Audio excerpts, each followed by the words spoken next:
Hey, what's up, team? Durance Nation, Coach Patrick here.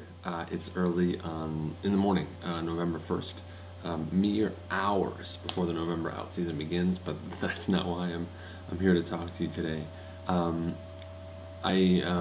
was just writing back to some posts in the forum and realized that there's a lot of people planning out their season, particularly those doing St. George and Coeur d'Alene, which is the right thing to do. I want to be thinking about your season right now and how you're going to structure, how you're going to build in different components.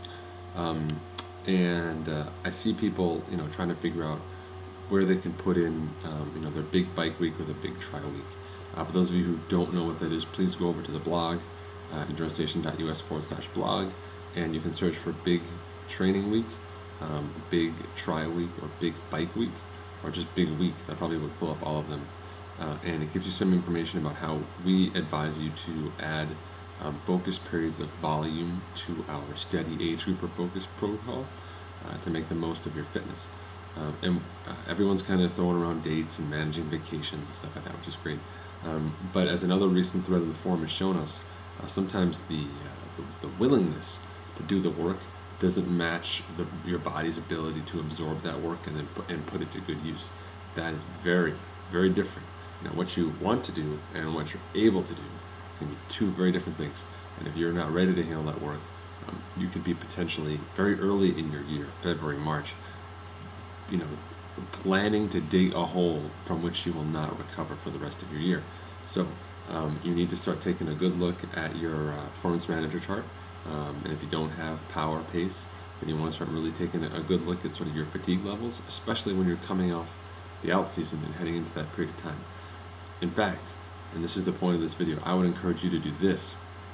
Don't spend so much time, fretting and hemming and hawing about where you're going to put that training. The first thing that you want to schedule for your 2010 season is the time off from training. That's it. That's what matters, because you as an athlete can pick up your bike or your wetsuit or your goggles or your run shoes and work out 7 days in a row, no problem. Your family, your friends, they all know you're crazy. But for you to actually schedule time off to recover, to allow that chronic training load to come down so your body can bounce back and you get stronger later in the year when you're peaking for your race or peaking for a second part of your season, that is incredibly hard. Few people have that skill. Few people are able to do it. And I advise you to take the time now when you have the time and you're far enough away from your race to really start thinking about, wow, what week of the year do I want to do no training? Do I want to be great at work, or I want to go somewhere with my family, or I'm going to take up another hobby, or go on a retreat, or whatever it is. But that time will be the hardest time that you can plan for next year, and it will be undoubtedly the most important. Folks, sometimes it's not all about the work you do, it's how you do the work. All right? Take care, folks. Have a great November, and I'll see all you guys in the November OS stuff.